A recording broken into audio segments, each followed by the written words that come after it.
L'interview matinale, première partie. Ce matin, j'accueille Christophe Miqueux, maire de Sauveterre de Guyenne. Bonjour Christophe. Bonjour.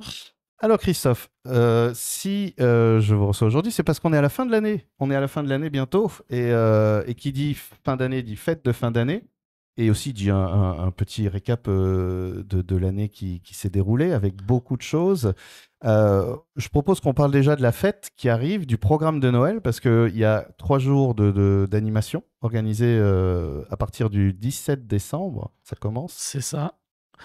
3 jours de fête de Noël complet. On peut même dire une semaine, puisque dès le 15 décembre, la Maison des Artisans organise une journée de Noël la Maison des Artisans étant dans un bâtiment communal, est totalement en lien avec la mairie.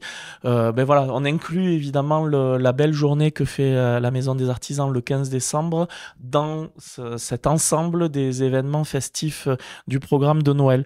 Donc c'est un programme organisé par la commune de Sauveterre et son centre communal d'action sociale, avec un travail important réalisé par deux de mes adjointes, notamment Véronique Duporge, adjointe au CCAS, et Anne-Georges Sénamo, adjointe à la culture et aux écoles.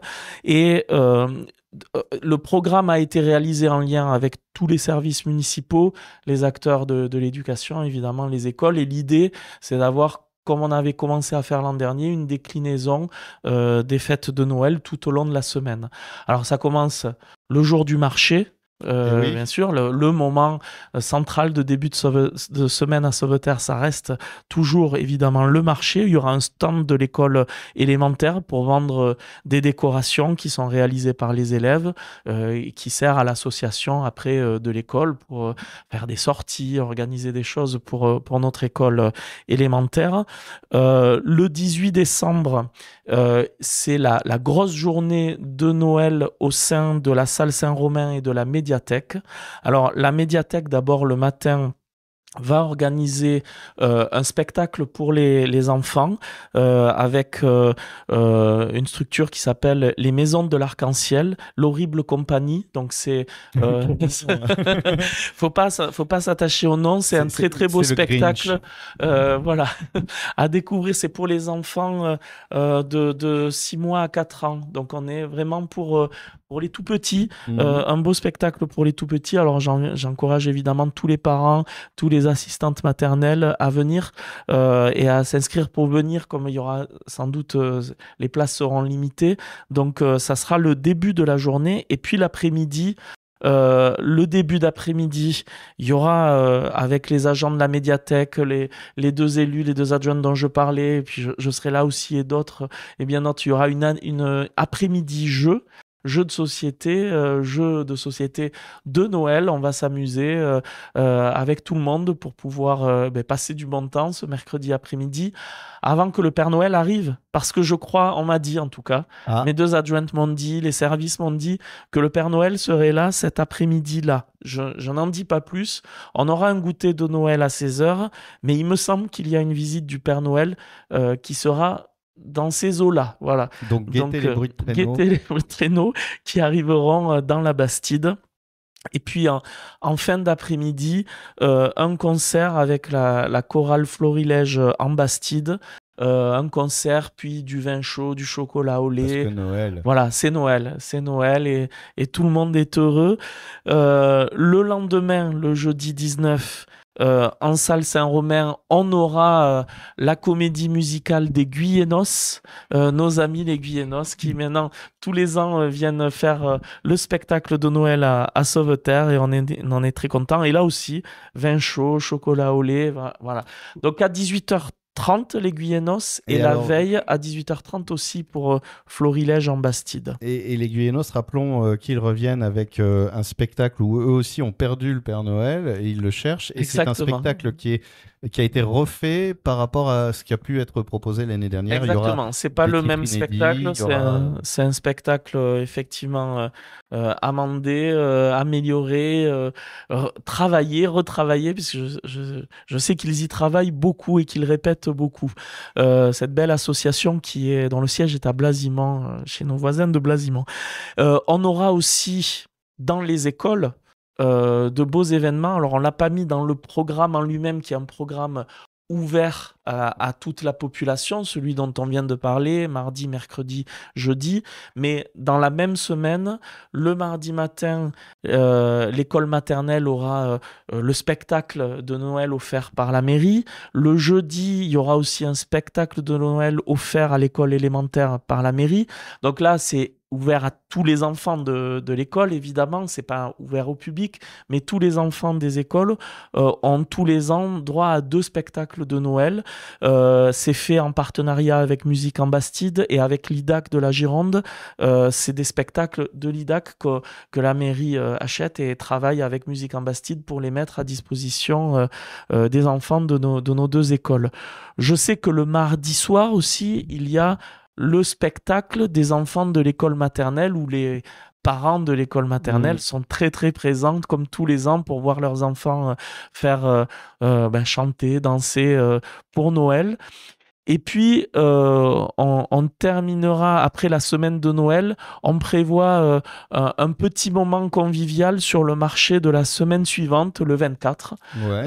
Le 24, on aura un petit stand d'accueil avec voilà, un peu de quoi accueillir de manière conviviale tout le monde pour le 24 décembre sur le marché.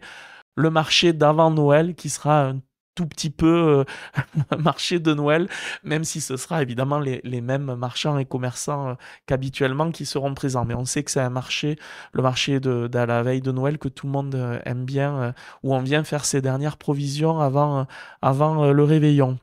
Et il ne reste plus que la neige alors à avoir. Oui, pour alors être bien parfaitement sûr, dans de l'esprit manière Noël. raisonnable, bien sûr. Voilà, hein. Quelques flocons pour sur nous les faire toits, plaisir. mais pas les routes. Voilà, sur les toits, mais pas les routes. Pas trop sur les toits non plus, parce Oui, que oui. après la grêle, les toits sont légèrement, à certains endroits, encore en difficulté. hein. Je salue le travail d'ailleurs de nos charpentiers et couvreurs locaux qui travaillent énormément sur tout le secteur depuis le 11 juillet dernier. Donc oui, la neige, mais pas trop non plus. Voilà. Un, Juste de quoi décorer. un joli froid avec un peu de soleil, je crois que c'est tout ça, que C'est très bien. les gens préfèrent et moi-même aussi. Et d'ailleurs, là, justement, c'est une bonne transition parce que on va reparler un peu de cette année, de ce qui s'est passé, voir un peu comment cette année a été vécue. Mais ça, on arrive déjà à la fin de la première partie. Donc, je propose qu'on en parle dans la deuxième partie. On parlera notamment de cette résidence qui, ça y est ouverte. On en parlera dans la deuxième partie de l'interview d'ailleurs. Deuxième partie de l'interview matinale après avoir parlé des fêtes de Noël avec Christophe Miqueux. Eh bien, nous parlons maintenant de cette année 2024 avec notamment l'inauguration, l'ouverture de cette supérette qui est enfin arrivée. Oui, l'un des points forts, l'un des moments phares, en tout cas pour nous, commune de Sauveterre de Guyenne, cette année 2024, ça a été la finalisation de ce beau projet qui nous tenait beaucoup à cœur, cette réalisation de la restauration de l'immeuble du 15 place de la République, donc immeuble vraiment au centre de la Bastide, avec une supérette, qui marche extraordinairement, qui est un lieu de vie, un lieu d'échange et évidemment un lieu de consommation en plein cœur de Bastide, qui joue un peu désormais un rôle de locomotive aussi pour les autres commerçants de la Bastide. Des liens se font, des articulations se font entre les uns et les autres.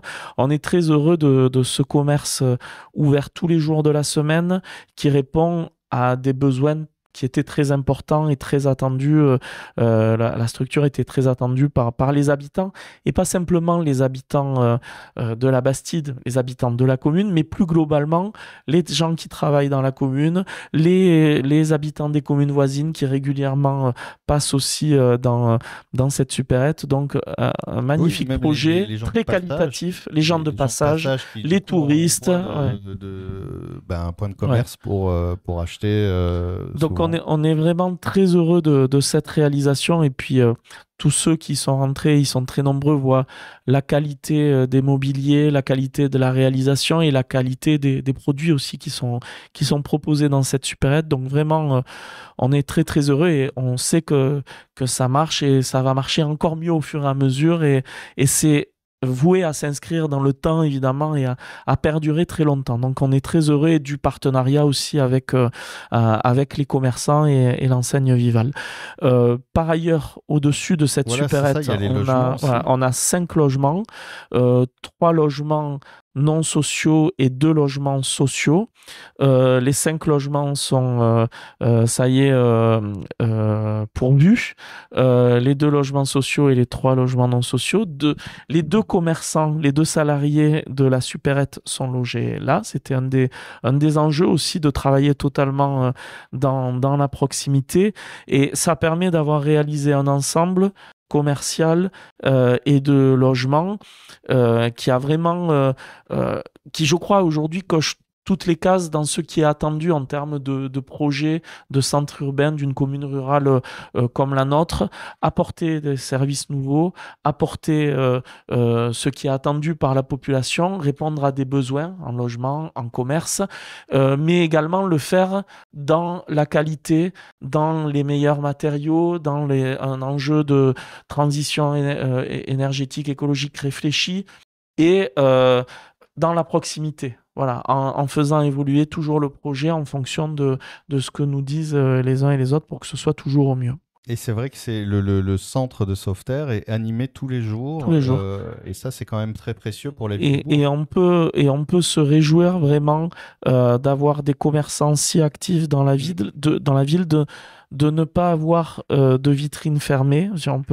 C'est rare, hein, une commune rurale qui n'a pas de vitrine fermée, dont tout le centre-bourg est animé avec de belles vitrines. Et là, en ce moment, au moment de Noël, c'est magnifique. Tout le monde est heureux de pouvoir, autant qu'il le peut, consommer dans les commerces de proximité du centre-bourg. Et évidemment, tous les commerces, en dépit des travaux qui ont lieu, sont ouverts tout le temps. Donc, on encourage évidemment tout le monde à venir consommer dans les commerces de proximité. Et y compris le dimanche matin. Et y compris le dimanche matin. Et y compris, pour certains, le dimanche après-midi. Et le lundi qui est souvent un moment qui était traditionnellement un moment de repos pour les commerçants. Mais il y a des commerçants qui restent ouverts le lundi. C'est le cas de cette supérette. Et justement, en parlant de travaux, les travaux avancent aussi. Alors, c'est l'autre gros résultat en cours. Alors, ça, c'est pas fini, mais c'est un gros moment pour nous, très, très important, un moment phare du mandat. Le passage à l'opérationnel, aux travaux pour la première phase de la convention d'aménagement de Bourg, la réfection de la rue Sobot, après avoir refait toutes les canalisations d'eau, après avoir mis comme il fallait tout ce qui était en dessous de la route, on met désormais les choses comme il faut au-dessus, c'est-à-dire on refait entièrement la chaussée, les trottoirs, l'aménagement de toute cette rue Sobot, magnifique rue entrante dans la Bastide par la porte Sobot. On refait tout entièrement. C'est des travaux un peu longs, évidemment, avec quelques désagréments. Ça, c'est prévu, le prévisionnel court jusqu'à fin mars, a priori. Mais l'enjeu est d'avoir une rue magnifique à l'arrivée où tout sera sécurisé pour tous et où tout le monde pourra circuler. Chacun sait que la difficulté majeure pour nos rues de Bastide, et notamment toutes les rues entrantes, à part celles qui ont déjà été refaites dans le premier aménagement de Bourg au début des années 2000, lorsque Pierre Tellet était maire, les autres entrées de Bourg, Saint-Romain, Saint-Léger, Sobot, étaient très accidentées, le sont toujours, avec des trottoirs très hauts, très difficiles à circuler, notamment pour évidemment les gens qui ont plus de mal à circuler ou les gens qui circulent avec des poussettes ou voilà. Là, on est dans un enjeu de rénovation urbaine pour les 50 ou 80 ans à venir. On s'inscrit dans le long terme avec des trottoirs qui seront très très peu épais et donc qui ne poseront plus des problèmes de circulation, 2 cm maximum, avec un aménagement qui fera en sorte que l'on soit piéton, cycliste ou avec un véhicule, on pourra circuler et il y aura une organisation de la priorité dans ce qu'on appelle un espace partagé, une zone de rencontre. Voilà, on est vraiment dans un aménagement urbain du 21e siècle pour une Bastide historique, avec une végétalisation aussi très attendue par nos partenaires, les services de l'État et le département.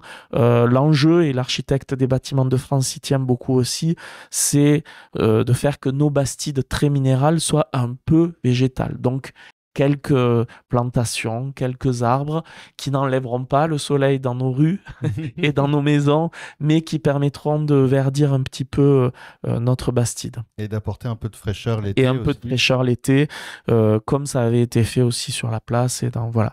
L'enjeu est vraiment très très important dans l'évolution climatique que l'on vit aujourd'hui. On arrive bientôt, il reste 2 minutes à peu près. Qu'est-ce qu'on peut retenir d'autre de cette année? Alors, l'un des moments très importants, ça a été aussi le lancement de l'espace viticole du musée de la Bastide, le réfectoire, dans l'ancien réfectoire de l'école élémentaire. Mais on y reviendra dans les projets 2025, dans quelques semaines, quand je viendrai vous parler des projets de l'année qui vient. Et puis là, dernièrement, le 14 novembre, j'accueillais avec notre partenaire Gironde Habitat les nouveaux résidents de la résidence Pringis sur la route de Créon. Les 35 logements qui ont été construits et dont va s'occuper Gironde Habitat dans cette résidence intergénérationnelle, comme son nom l'indique, donc des générations différentes, 35 logements de type 2, une chambre, ou de type 3, deux chambres, avec au sein de cette résidence sociale, une salle communale où il y aura des animations intergénérationnelles en lien aussi avec la résidence autonomie qui est juste à côté. On va d'ailleurs réfléchir à faire rapidement un cheminement qui rejoigne l'une et l'autre et qui permettre aussi de sécuriser l'arrivée en Bastide des résidents par la route de Libourne.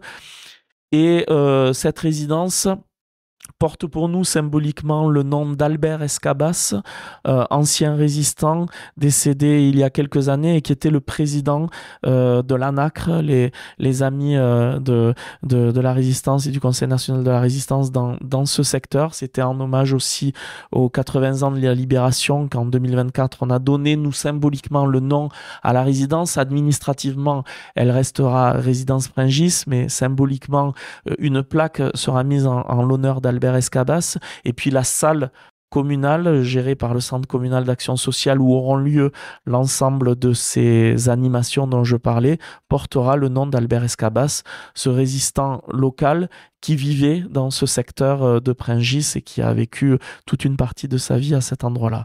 Voilà, donc en une année sous le signe des activités, du dynamisme et de la mémoire aussi. C'est important de se rappeler d'où on vient pour savoir où l'on va pour l'avenir.